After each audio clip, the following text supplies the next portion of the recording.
함께 보실 하나님 말씀은 구약성경 역대하 13장입니다. 구약성경 역대하 13장 1절부터 12절까지만 함께 봉독합니다. 구약성경 역대하 13장 1절부터 12절까지 말씀, 구약성경 672쪽 전후를 보시면 되겠습니다. 1절부터 12절까지만 함께 봉독합니다. 여로보암 왕 18째 해에 아비야가 유다의 왕이 되고 예루살렘에서 3년 동안 다스리니라. 그의 어머니의 이름은 미가야요 기브아 사람 우리엘의 딸이더라. 아비야가 여로보암과 더불어 싸울새 아비야는 싸움에 용감한 군사 40만 명을 택하여 싸움을 준비하였고 여로보암은 큰 용사 80만 명을 택하여 그와 대진한지라.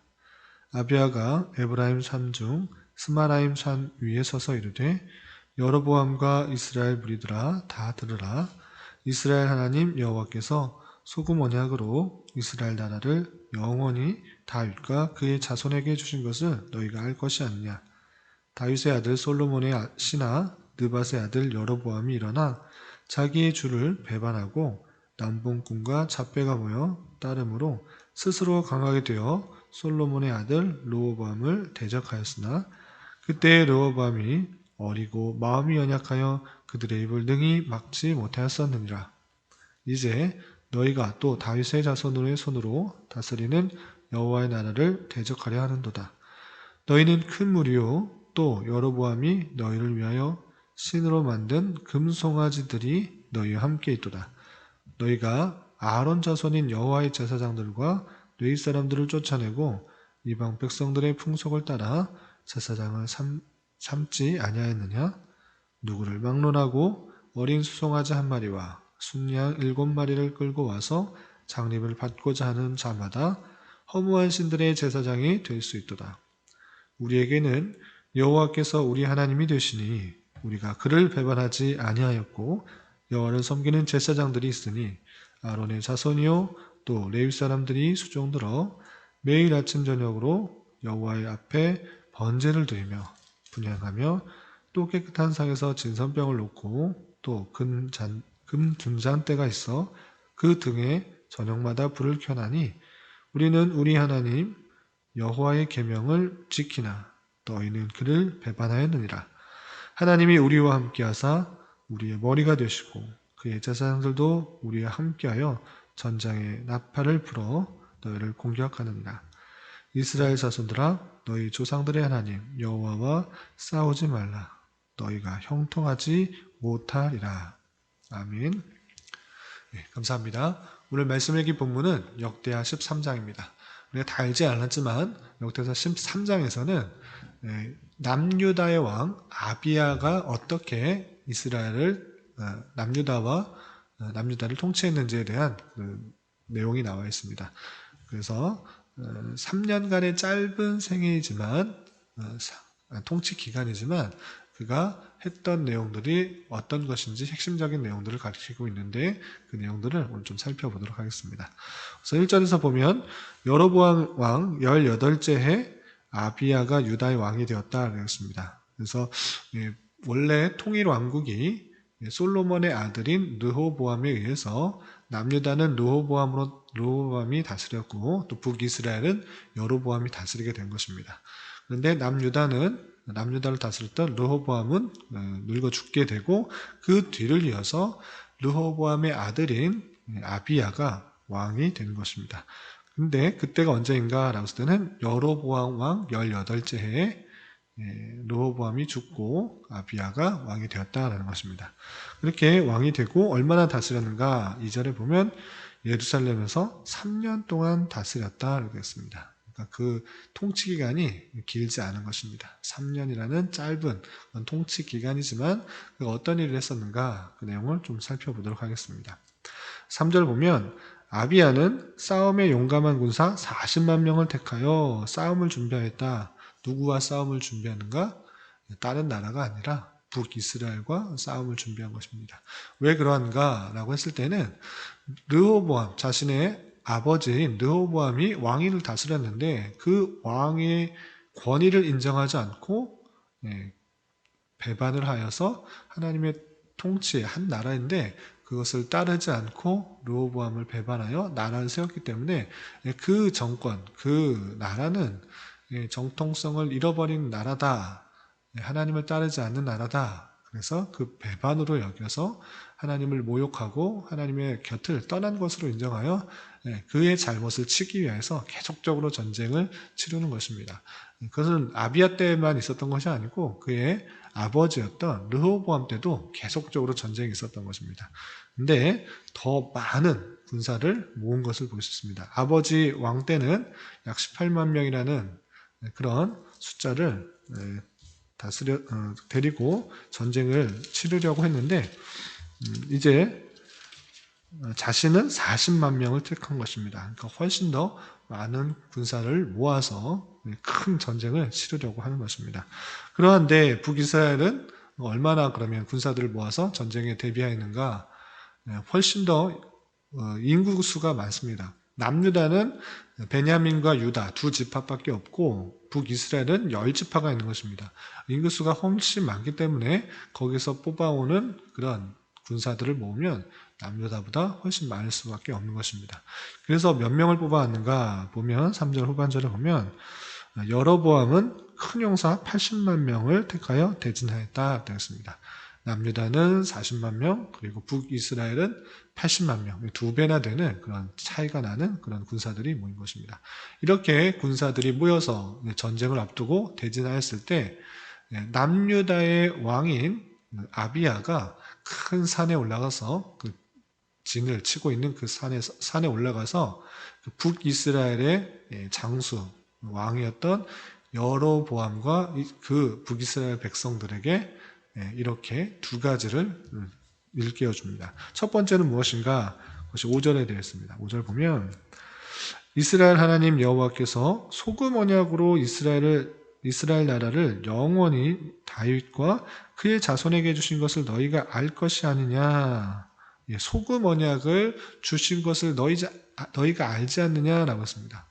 원래 이 소금 언약이라는 그런 말은 성경에 2번밖에 나오지 않습니다. 첫 번째는 여러분은 말씀일기 책자에 나온 것처럼 민수기 18장 19절에 나왔습니다. 소금 언약이 뭐라고 설명되느냐 읽어보면 이스라엘 자손이 여호와께 거제도를 드리는 모든 성물은 내가 영구한 몫의 음식으로 너와 네 자녀에게 주노니 이는 여호와 앞에 너와 네 후손에게 영원한 소금 언약이니라 라고 되어 있습니다. 그러니까 소금 언약이라는 것은 레위 사람들에게 주는 그런 성물, 거제로 드리는 그 음식들, 거제로 드리고 남은 그 음식은 영원히 그 레위 사람들에게 줄 것이다. 그것은 구별하여서 레위 사람에게 주는 것이다. 이렇게 약속을 해놓은 것입니다. 그것이 소금 언약이다라고 이렇게 표현한 것입니다.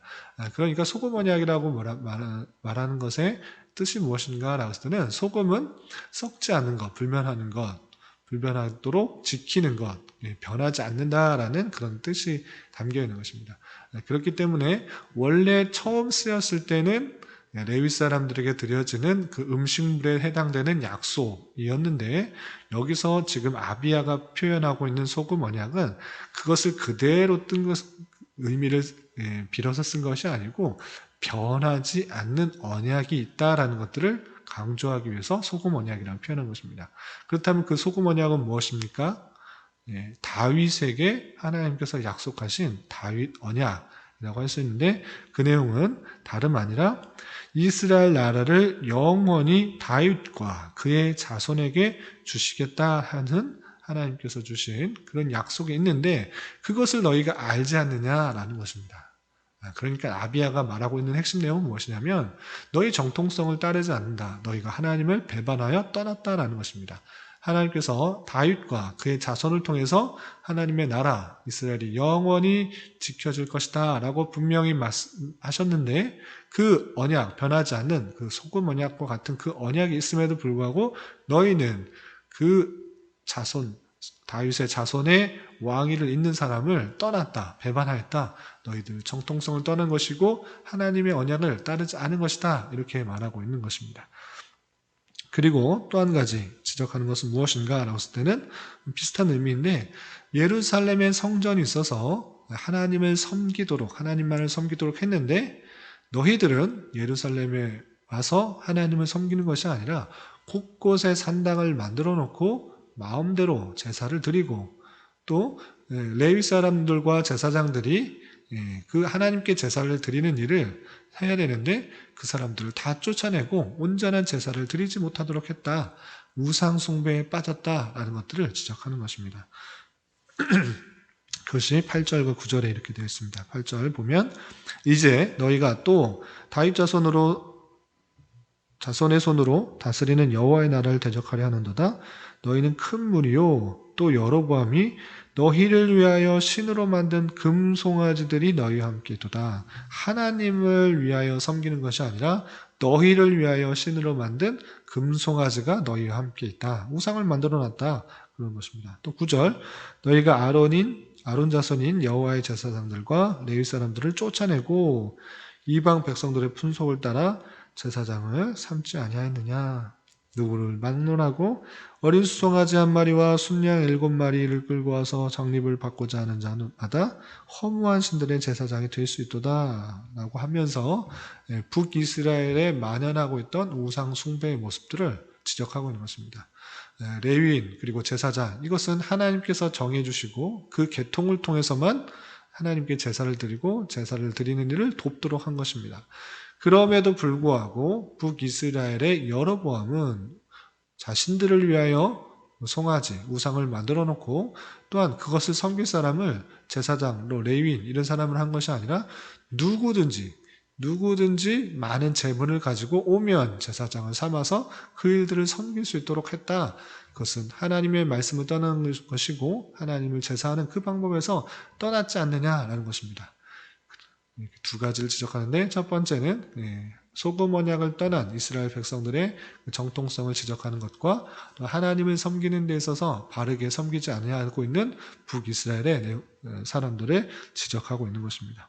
원래는 그렇지만 우리는 10절 이하 보면 매일 하나님 앞에 제사를 드리고 또 분향하며 또 하나님께 나아가는 하나님이 우리의 머리가 되시는 그런 하나님을 온전히 섬기고 있다.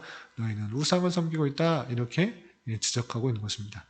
그래서 아비야는 3년이라는 건 짧은 시기지만 군사들을 모아놓고 대진을 쳤을 때 산 위에 올라가서 그들의 잘못들을 지적하면서 그들이 돌아올 수 있도록 그렇게 요청하고 하는 것입니다.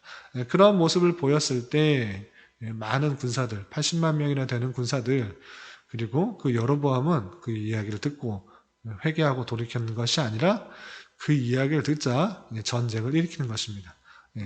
어차피 아비야가 그렇게 말했던 것은 전쟁을 선포하기 위한, 전쟁을 하고자 하는 큰 외침이었던 것입니다. 그래서 그 80만 명의 그 군사들은 복병을 세워서 40만 명의 뒤를 막고 전쟁을 치르게 된 것입니다. 훨씬 더 숫자가 많은 그런 북이스라엘 사람들이 진을 치고 또 복병을 세우고 그들을 남유다의 군사들을 가두자 오히려 전세는 역전된 것입니다. 의기양양하게 아비야가 하나님의 말씀의 뜻과 잘못을 지적했지만 오히려 어려운 상황에 처하게 된 것입니다. 그 상황이 13절에 이렇게 나와 있습니다. 13절 보면 여로보암이 유다의 뒤를 둘러 복병을 하였고 그 앞에는 이스라엘 사람들이 있고 그 뒤에는 복병이 있는지라. 앞과 뒤 포위가 되듯이 그렇게 둘러싸게 된 것입니다. 그때 유다 사람들은 어떻게 했는가? 14절 유다 사람이 뒤를 돌아보고 자기 뒤에 적병으로 말미암아 여호와께 부르짖고 제사장들은 나팔을 부니라 되었습니다.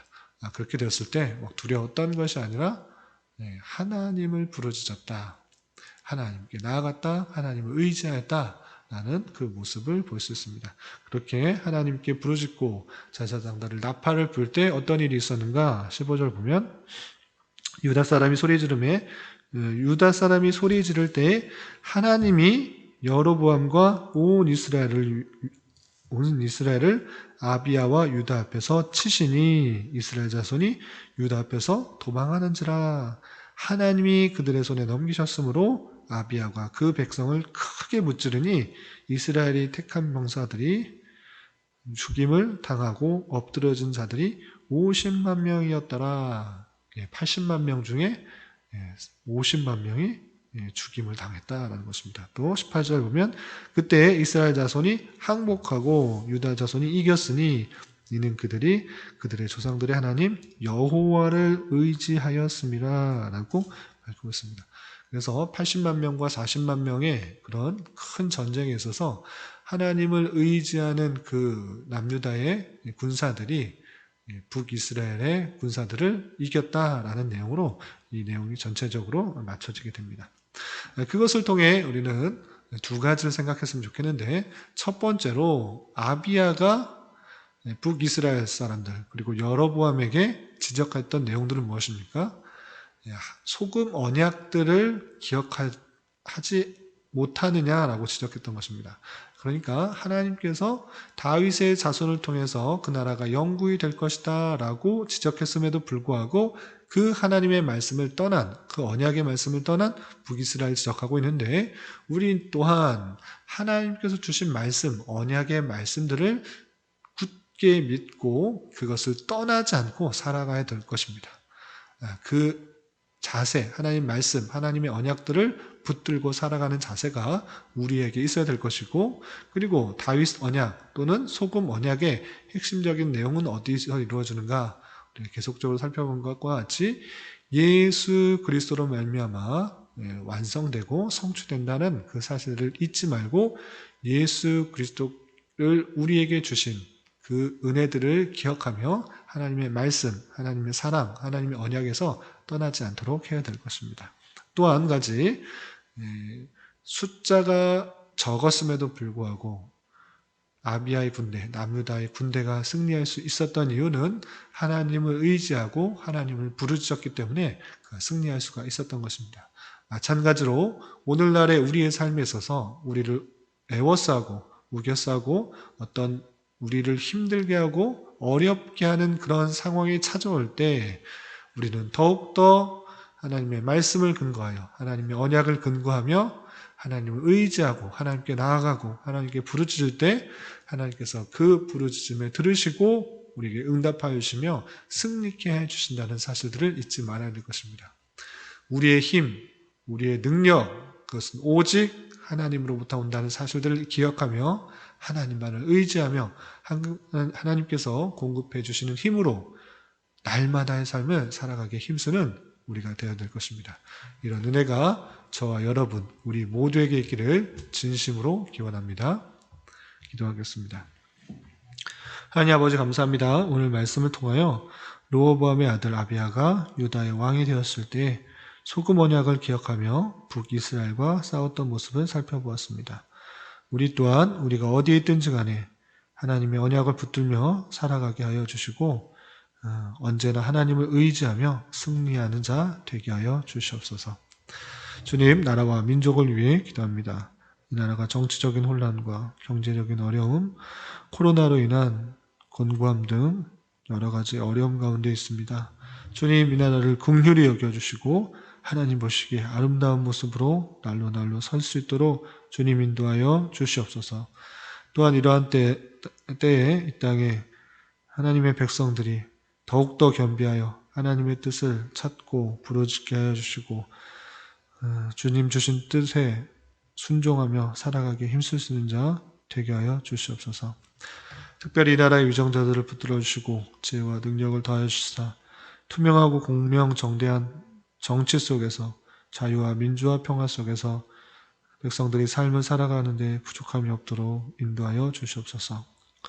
또한 이 나라가 차별금지법과 낙태법 등 하나님의 창조 질서를 파괴하는 법률들이 제정되지 않도록 긍휼을 베풀어 주시옵소서. 주님, 교회 내 육체적으로, 경제적으로, 가정적으로 또한 병원에서 수술해야 하는 이들 등 여러 가지 아픔과 어려움이 있는 지체들이 있습니다. 그들과 함께하여 주시고 위로하여 주시며 회복시켜 주시사 하나님의 선하신 손길들을 깊이 경험할 수 있는 기회 되게 하여 주시옵소서. 이 시간 각자 간절히 간구하는 기도 제목 주님께서 들으시고 가장 선한 것들로 응답하여 주시옵소서. 예수님의 이름으로 기도드리옵나이다. 아멘.